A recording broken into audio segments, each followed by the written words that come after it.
Ladies, gentlemen, and others, welcome back to Boz Comics. Tonight, we're going to kick it old school and keep it simple. We're just going to do a comic book review. Who doesn't love those? I fucking love those things, and my analytics tells me that you guys do too, at least when we're talking about Spider-Man, which, oh man, fragile day. Well, today we are talking about Amazing Spider-Man, number 59, written by Marvel's biggest cock tease, Nick Spencer. So, we've just come out of the Kindred arc, or was it really? We just came out of Last Remains. And as I had said in a previous video from a few days ago, ultimately it really felt like Last Remains was a giant tee-up for presumably the back half of Spencer's run. And I know from seeing a little bit of chatter about it on Twitter, a lot of people are upset about that. I wouldn't call myself upset. I would call myself annoyed. I freely acknowledge a lot of this is Stockholm Syndrome. I'm probably just my threshold, as far as bullshit goes, is really high because I was held hostage by Dan Slott for so long. So now I'm just willing to put up with so much because the I have seen the depths to which this title can sink, and everything looks gravy to me, baby. But so yeah, it felt like we were kind of edged by Nick Spencer, and we ultimately got no release. We got a one panel reference to One More Day. And we never really got any confirmation about what Kindred's plan was, how Harry became Kindred. Nothing. Honestly, the biggest change to come out of these first 50 plus issues was Norman Osborn getting cleansed of his insanity.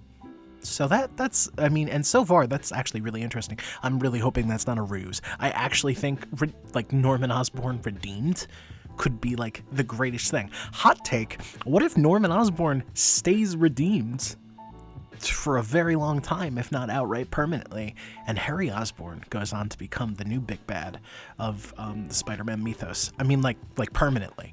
Like, I wonder if Marvel has the balls for actual forward character progression, with its villains, and then for them to stay the course. I wonder if they'd ever do it.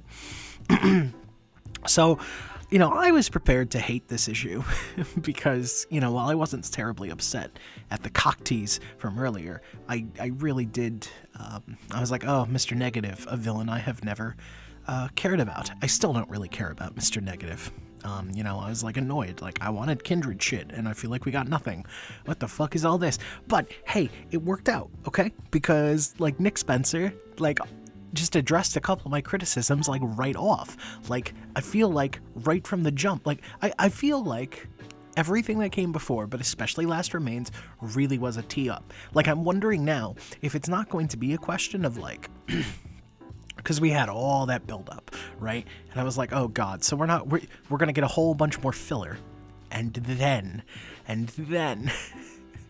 in another 50 some odd issues, around issue 100, that's when the real bombshell is going to drop. But now this issue has given me hope, because this is a story about Mr. Negative, but it's intimately tied to the Kindred situation. So now I'm wondering if what Nick Spencer is really doing is there was a lot of table dressing before, but now the whole back half of the run, or at least most of it, is all going to be about Kindred.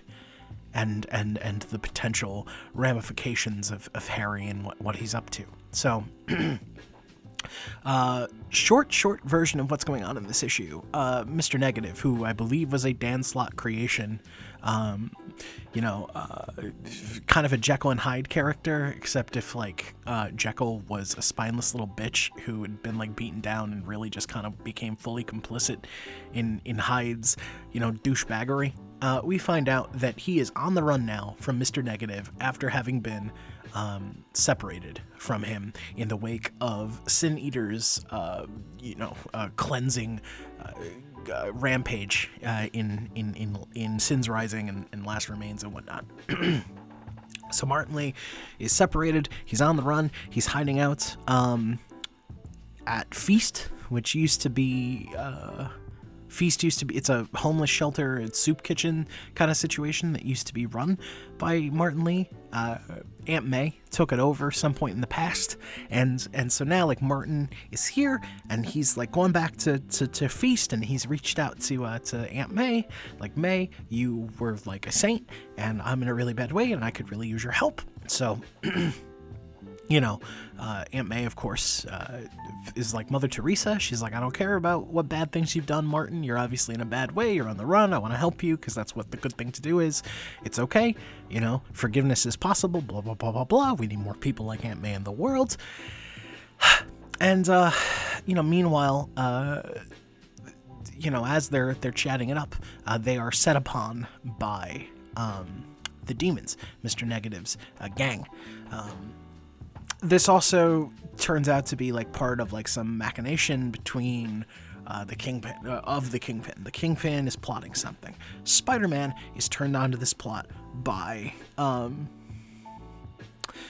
our man, redeemed supposedly Norman Osborn, who accosts Peter while he is actually being intelligent and following up on the Kindred situation. So Peter in this issue goes to Harry's wife, Liz Allen, and is asking her, hey, do you know what's going on with Harry? Has he seemed weird to you lately? And Liz is like, well, he's been out of the country for a couple of months, but what do you mean by weird? And Peter just out now tells her like about the Kindred shit. And she like has a breakdown. She's like, I've been looking for signs of this because everybody knows that Harry Osborn turns into another supervillain every other week. Like, don't you think I would know? And then their child, Liz and Harry's child, little Normie, comes out like a boss and drops a bomb and goes, hey, I'm not a little kid anymore. Pete's right, Mom. Like, Dad's up to some shit. And little Normie like rats his dad out like a little miniature Benedict Arnold, and reveals a secret cache of goblin weapons in the house, which of course, that Liz knew nothing about. So that sends her into a fucking tailspin. And but meanwhile, see, the plot thickens. Peter is like, this is really sad and all. He's thinking in his head. He's like, this is really sad and all, but why does Harry have a bunch of goblin gear? He's not acting as the goblin. He hasn't become the goblin again. He's become like this Kindred person. What is this goblin gear doing here? I have my theories on that. We'll get to that at the end. So while this family drama is happening, that's when Norman Osborn shows up. And Peter, of course, like much as he did previously when they, ran into each other, he's like, Norman, fuck off. I told you to stay away from me and I was done with Osborn drama. And Norman's like, hey, I hear you, but I'm here about somebody you love. Peter goes, I told you, Norman, I'm done with Harry. And Norman, not even being a dick, just being like legit. He's like, I hear you, but if that were true, why would you be here? And Peter doesn't have a response because, I think we've all been there, right? Where we say we don't care about somebody and then we ask how they're doing. And, but then Norman goes, that's not what I'm talking about though. I went to visit Harry, and in the course of visiting him, I became privy to a deal going on between, Mr. Negative's old gang, the Demons, and the Kingpin. So something's going down at Feast. Isn't that where your aunt, works? And so just supposedly so far, just Norman being like a straight up good dude. Again, this is different. This is like, this is giving me like, flashbacks to like the first like dozen or so issues of Amazing Spider-Man. This is good shit. Like, keep this going. I want to see more of this. So Peter runs off, he runs off, changes into Spider-Man, which is how we kind of get to the real action of the issue, and just starts like getting into open conflict with the demons. That's when shit just really starts popping off, and we still haven't dealt with the possibly dead Carly Cooper from the last issue. I'm just realizing that now as I'm talking about this. But that's entirely possible, I guess, but like, she was leaving a voicemail as she was possibly killed. So has Mary Jane just not gotten around to checking her messages yet? Like, I'm not sure about the passage of time. Anyway, that's kind of a problem there. Like, I hope that gets addressed sooner rather than later. But yeah, so, like, it was a good issue. There's good action, really cool, like, emotional dialogue, particularly between Pete and Norman, and the bit with the Osborn family, you know, with Liz and Normie. That's all cool shit, too. And it's nice to see Aunt May being a character again. And, like, even if the majority of her character is just being motherfucking Teresa, like, that's still cool. It's good to see good people being good people. So, let's talk about my theories as to what's going on. It has been said before, multiple times in my comment section, particularly by, I think, Tevia Smoke, I think is his name. Been a big supporter of the channel ever since I started doing Spider-Man videos, so dude's dope. Much love, brother. Anyway, he has said, and he's not been the only one, that it's probably one more day Harry that's actually Kindred, and that the twist, that word is in quotation marks because I think a lot of people have predicted this, the twist is going to be that Harry that we've seen, you know, over the last few years really is just like off in Europe, and he's going to come back and be like, what's going on? And we're going to find out that there's two Harrys, and then we're going to find out, you know, Peter's going to have to acknowledge the reality of one more day and the stupid editorial mandated deal with the devil. That's all going to come tumbling down probably in another 50 issues or so. But, you know, the big question is, like, if Harry really is, like, you know, our Harry, I'm gonna just say, yeah, like, so if post One More Day Harry really is, like, largely innocent, and Kindred is actually pre One More Day Harry, then what's the deal with the Goblin Kit in the Osborn household?